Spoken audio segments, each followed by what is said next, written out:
የአዲስ አበባ ሚዲያ ምክር ቤት አስቸኳይ መግለጫ ግንቦት 26 ቀን 2018 ዓ.ም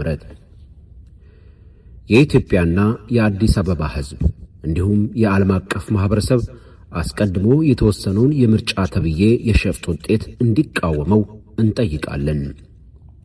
ግንቦት 24 2018 ዓ.ም የአዲስ አበባ ሕዝብና መላው የኢትዮጵያ ሕዝብ በታሪኩ አይቶት የማያውቀውን እጅግ የወረደ የምርጫ ድራማ ለመታዘብ የበቃበት ዕለት ሆኗል።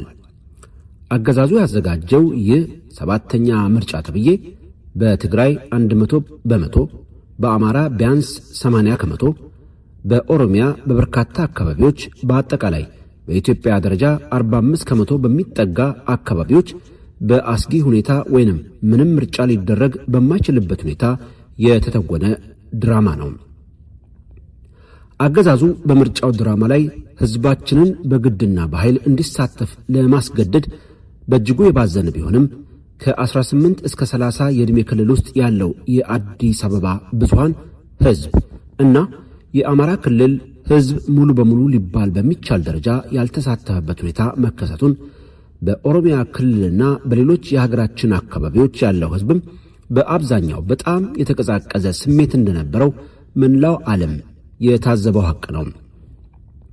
በተለይ በአማራ ክልል ትኩስ አስክሬን የተሸከሙ ሐዘንተኞችንና ለመውለድ የተቃረበች ነፍሰ ጡርን በጉልበት አስገድዶ በድራማው ላይ እንዲተውኑ ያደረገ ቢሆንም በአማራ ፋኖ ድንቅ የጀግነት ተጋድሎ አገዛዙ ያቀዳቸውን ድራማዎች በሚፈልገው ደረጃ እንዳካሄድ ከሞላ ጎደል ማገድ ተችሏል። የአዲስ አበባ ሚዲያ ምክር ቤት የተመሰረተው ኦህዴድ ብልጽግና መራሹን አምባገነናዊ የፋሽስት አገዛዝ ታግሎ ለማታገልና የአዲስ አበባ ህዝብ ድምፅ ሆኖ እውነታውን ለማጋለጥ እንደመሆኑ መጠን የአገዛዙን ድራማ አውቆ እርቃኑን ላጋለጠው መላው የሀገራችን ህዝብ ታላቅ ምስጋና ያቀርባል።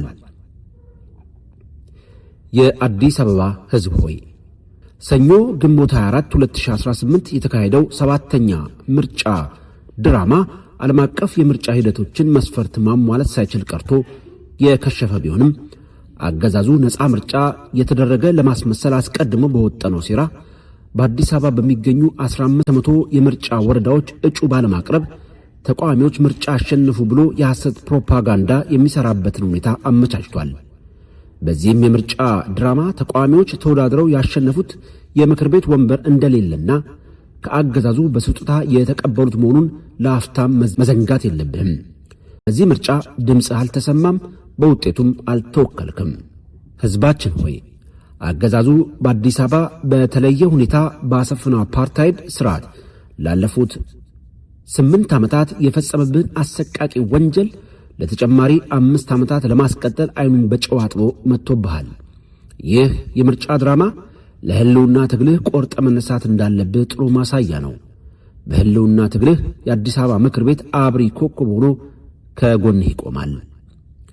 የኢትዮጵያ ሕዝብ ሆይ፣ መቀመጫቸውን በመዲናችን አዲስ አበባ ካደረገው የአህጉራችን የአፍሪካ ህብረትና ኢጋድ በስተቀር አብዛኞቹ ዓለም አቀፍ ታዛቢዎች በዚህ ምርጫ አንገኝም እንዲሉ ካደረጓቸው ምክንያቶች መካከል አንደኛ፣ የኢትዮጵያ ምርጫ ቦርድ ነፃነቱን የሚያረጋግጡ ተሐድሷዊ የማሻሻያ ለውጦች ያላደረገ ተቋም በመሆኑ፣ ሁለተኛ፣ ከገዢው የብልጽግና ፓርቲ ነፃ የሆኑ እና ጠንካራ ተቃዋሚዎች የማይሳተፍበት ምርጫ በመሆኑ፣ ሶስተኛ፣ በጦርነትና በጦርነት ስጋት በትግራይ፣ በአማራ፣ በኦሮሚያና መሰል ክልሎች ያለው ህዝብ በምርጫው የማይሳተፍ በመሆናቸው የሚሉት ይገኙባቸዋል።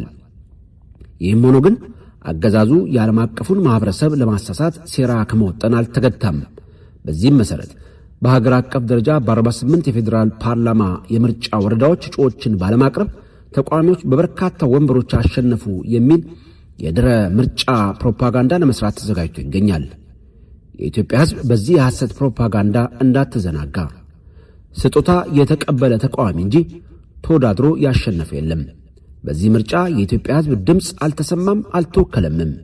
መጪው የፌዴራል ፓርላማ ያንተ አይደለም፣ የብልጽግና ነው። የኢትዮጵያና የአዲስ አበባ ህዝብ እንዲሁም የዓለም አቀፉ ማህበረሰብ አስቀድሞ የተወሰነውን የምርጫ 2018 ተብዬ የሸፍጥ ውጤት እንዲቃወመው እንጠይቃለን። ስንተባበር እንጠነክራለን። እናሸንፋለን። የአዲስ አበባ ሚዲያ ምክር ቤት ግንቦት 26 ቀን 2018 ዓ.ም